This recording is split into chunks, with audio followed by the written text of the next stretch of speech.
नमस्कार दोस्तों, मैं हूं आपका दोस्त लोकेश साहू और आप देख रहे हैं लोकेश छत्तीसगढ़िया यूट्यूब चैनल।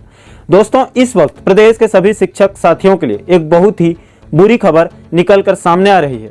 दोस्तों, जैसे कि आप सभी साथियों को पता ही होगा कि 2-3 दिन पहले जांजगीर जिला के जैजैपुर ब्लॉक के शिक्षकों के पुराने एरियस रिकवरी के लिए एक आदेश जारी किया गया था, जिसके बाद पूरे राज्य में हड़कंप मच गया था। और वो जो आदेश जारी हुआ था वो सिर्फ 1-2 ब्लॉक के लगभग 450 शिक्षकों के लिए आदेश जारी किया गया था और उनको 7 दिन के अंदर उनके रिकवरी के लिए उनको समय दिया गया था। लेकिन दोस्तों, इस वक्त एक और आदेश सामने निकल कर आ रहा है जो कि पूरे प्रदेश के शिक्षकों के लिए उस आदेश को जारी कर दिया गया है। और जब आप उस आदेश को पढ़ेंगे तो आपको भी एहसास होगा कि ये बहुत ही बुरी खबर है और अब पूरे प्रदेश के शिक्षकों को टारगेट किया जा रहा है और आज नहीं तो कल पूरे प्रदेश से वसूली शुरू भी हो सकती है। दोस्तों, आप अंत तक बने रहिए। मैं आपको अंत में प्रशासन के क्रोनोलॉजी को, सरकार के क्रोनोलॉजी और उसके हिपोक्रेसी दोनों को अच्छे से समझाऊंगा कि आखिर इस वक्त इस आदेश को क्यों जारी किया जा रहा है। दोस्तों, मैं आदेश को समझाऊं उससे पहले इसी खबर को कल दखल छत्तीसगढ़ ने अपने पोर्टल में प्रमुखता के साथ प्रकाशित किया था। साथियों, मैं चाहता तो कल ही इस खबर को आपको बता सकता था। यह खबर कल मेरे पास पहुंच चुकी थी, लेकिन मैं इस खबर को पूरी तरह से 100% पहले समझना चाहता था। आखिर इस समय विभाग के द्वारा ऐसा नाटक क्यों किया जा रहा है और इसके संबंध मैंने 2-3 लोगों से संपर्क भी किया। खैर, सबसे पहले दखल छत्तीसगढ़ के हेडलाइंस को देखिए। इसमें इन्होंने बताया है कि बड़ी खबर, जैजैपुर के तर्ज पर पूरे प्रदेश में हो सकती है शिक्षकों की वसूली। शासन के आदेश के बाद हजारों शिक्षकों पर मंडराया वसूली का खतरा। नीचे आप देख सकते हैं 29 मई 2022 कल की खबर है। आगे इसमें और बताया गया है कि निम्न से उच्च पद पर गए शिक्षकों के द्वारा बड़े पैमाने पर लिए गए आर्थिक लाभ के बाद जिस प्रकार से जिला शिक्षा अधिकारी जांजगीर ने 432 शिक्षकों के एरियस की वसूली का आदेश निकाला है, उससे लगता है कि जैजैपुर के तर्ज पर सभी जिलों में वसूली चालू होगी। ऐसे प्रकरण की संख्या हजारों में है और पूरे प्रदेश में शिक्षकों से वसूली होगी। शिक्षकों ने अधिकतम 10 लाख से लेकर 5 लाख तक का भुगतान पाया है पूर्व में। पंचायत विभाग में निम्न पद से उच्च पद पर गए कर्मचारियों के संबंध में पंचायत विभाग द्वारा यह आदेश जारी किया है। उनके द्वारा आदेश जारी किया गया है। फाइनल पत्र था जिसमें न्यायालय से हारने के बाद विभाग ने यह निर्णय लिया कि निम्न से उच्च पद पर गए शिक्षा कर्मियों की सेवा की गणना उनके निम्न पद पर यानी कि प्रथम नियुक्ति पर कार्यभार ग्रहण तिथि से की जाएगी। लेकिन साथ ही साथ यह भी स्पष्ट किया कि यह वरिष्ठता मात्र वेतन निर्धारण के लिए की जाएगी। जी हाँ दोस्तों, एक बार और ध्यान से सुनिए कि ये जो वरिष्ठता की गणना है ये मात्र वेतन निर्धारण के लिए की जाएगी। प्रशासन ने बहुत बड़ा यहाँ पर चालाकी की है, यानी कि सिर्फ वेतन के लिए ये नियम लागू होगा। तो यह है दोस्तों दखल छत्तीसगढ़ की कल की उनकी रिपोर्ट, जिसको मैंने आपको सबूत के तौर पर बताया। अब दोस्तों उस आदेश को देख लेते हैं जो कि 23 मई को वित्त विभाग के द्वारा पूरे प्रदेश के लिए आदेश को जारी किया गया है। दोस्तों, मैं इस आदेश को आपको फुल स्क्रीन में बताऊं उससे पहले थोड़ा सा स्पष्ट कर दूं कि ये जो आदेश है ये थोड़ा सा धुंधला है, शायद आप लोगों को थोड़ा सा स्पष्ट न दिख सके, इसलिए मैंने इसको अलग से पहले अध्ययन करके पेपर में उतार लिया हूं ताकि मैं भी अच्छे से समझ सकूं और आप लोगों को भी अच्छे से समझा सकूं। फिर भी किसी साथी को कोई परेशानी हो तो उसके लिए क्षमा चाहता हूं। तो चलिए दोस्तों सीधे आदेश को देख लेते हैं। देखिए दोस्तों, इस आदेश को छत्तीसगढ़ शासन, पंचायत एवं ग्रामीण विकास विभाग, मंत्रालय, महानदी भवन, नया रायपुर से यह आदेश जारी हुआ है। और इसमें आगे देखिए बताया गया है, विभागीय आदेश क्रमांक इतना में दिनांक 17 मई 2013 द्वारा प्रदेश के ग्रामीण क्षेत्र की शालाओं में 8 वर्ष सेवा पूर्ण कर चुके शिक्षक यानी कि पंचायत शिक्षक संवर्ग के कर्मचारियों को दिनांक 1/8/2013 से शासकीय शिक्षकों के समतुल्य वेतनमान स्वीकृत किया गया है। यानी कि पंचायत विभाग के शिक्षकों को 1/8/2013 से उनको शासकीय शिक्षकों के समतुल्य उनके वेतनमान को स्वीकृत किया गया था। उक्त आदेश में यह भी उल्लेख किया गया है कि शिक्षक पंचायत संवर्ग की सेवा काल की गणना उनकी प्रथम नियुक्ति तिथि पर कार्यभार ग्रहण करने की तिथि से की जाएगी। यानी कि उनकी जो गणना है वो प्रथम नियुक्ति से की जाएगी, कार्यभार ग्रहण तिथि से। उपरोक्त आदेश के स्पष्टीकरण में विभाग अनुदेश क्रमांक इतना में दिनांक 22/1/2014 में बिंदु क्रमांक 8 में उल्लेखित जिन शिक्षक पंचायत संवर्ग के कर्मचारियों द्वारा निम्न पद पर रहते हुए जिला जनपद पंचायतों से अनुमति प्राप्त कर उच्च पद शिक्षक यानी कि पंचायत संवर्ग पर आवेदन प्रस्तुत कर नियुक्त हुए हैं, यानी कि अनुमति लेकर नियुक्त हुए हैं, उनकी सेवा की गणना निम्न पद पर कार्यरत अवधि से नहीं की जाएगी। जो लोग अनुमति लेकर निम्न से उच्च पद पर गए हैं उनकी सेवा की गणना निम्न पद पर कार्यरत अवधि से नहीं की जाएगी। यह बहुत ही इंपॉर्टेंट पॉइंट है। नवनियुक्त पद पर कार्यभार ग्रहण करने की तिथि से उनकी सेवा की अवधि की गणना की जाएगी। यानी कि वो जब नए पद पर गए हैं जिस तारीख से, वहां से उनकी गणना की जाएगी।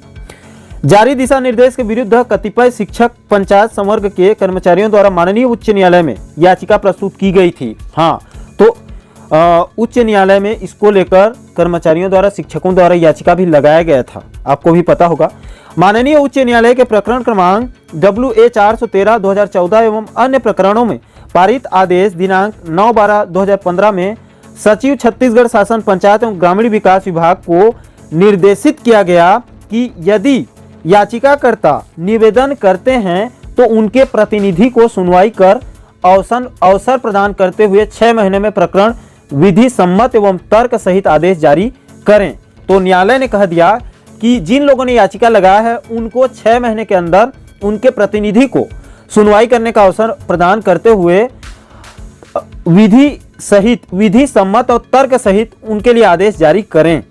माननीय उच्च न्यायालय द्वारा, यानी कि यहां पर सरकार हार चुका सीधा, माननीय उच्च न्यायालय द्वारा पारित आदेश दिनांक 9/12/2015 के पालन में दिनांक 19 फरवरी 2016 को संबंधित याचिकाकर्ताओं के प्रतिनिधियों को सुनवाई हेतु अवसर प्रदान किया गया था।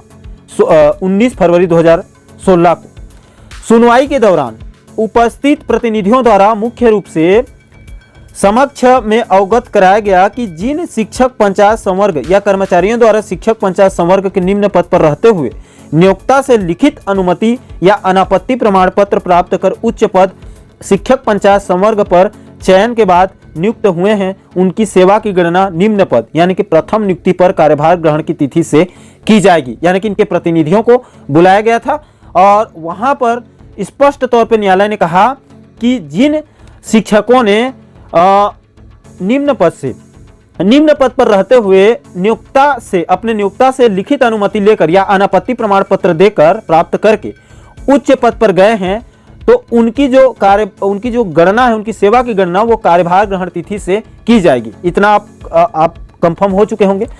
प्रकरण में वित्त विभाग से भी अभिमत प्राप्त किया गया। विचार उपरांत लिए गए निर्णय अनुसार यह स्वीकृति प्रदान की जाती है कि जिन शिक्षक पंचायत संवर्ग के कर्मचारियों द्वारा शिक्षक संवर्ग के निम्न पद पर रहते हुए नियोक्ता जिला या जनपद पंचायत से लिखित अनुमति या अनापत्ति प्रमाण पत्र प्राप्त कर उच्च पद शिक्षक संवर्ग पर चयन के बाद नियुक्त हुए हैं, उनकी सेवा की गणना निम्न पद यानी कि प्रथम नियुक्ति पद कार्यभार ग्रहण की तिथि से की जाएगी। यह वरिष्ठता मात्र वेतन निर्धारण हेतु पात्र होगी। इसी स्वीकृति, यहां पर स्पष्ट कहा है, यह वरिष्ठता मात्र वेतन निर्धारण हेतु पात्र होगी।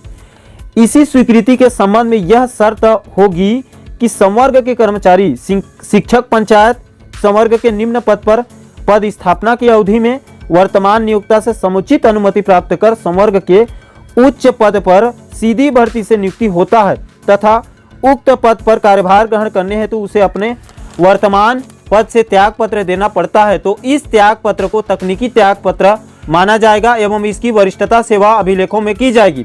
इस आदेश के अनुदेश क्रमांक दिनांक 22 जनवरी 2014 में उल्लेखित बिंदु क्रमांक 8 को विलोपित किया जाता है। यह स्वीकृति वित्त विभाग के जावक क्रमांक इतना में दिनांक 8 अप्रैल 2016 द्वारा प्रदान की गई है। यह आदेश दिनांक 1/5/2013 से भूत लक्षित प्रभाव से लागू कर दी जाएगी। नीचे देखिए, छत्तीसगढ़ के राज्यपाल के नाम से आदेशानुसार सचिव छत्तीसगढ़ शासन पंचायत एवं ग्रामीण विकास विभाग का बाकायदा यहाँ पर हस्ताक्षर भी आप नीचे देख सकते हैं। यानी कि दोस्तों, इस आदेश में सीधा स्पष्ट कर दिया गया है कि 1/5/2013 से ये जो आदेश है ये भूत लक्षित प्रभाव से पूरी तरह से लागू कर दी जाएगी। और ये जो नियम है ये निम्न पद से जो उच्च पद पे गए हुए हैं उनके लिए है और उनके पास बकायदा नियोक्ता का अनापत्ति प्रमाण पत्र होना चाहिए।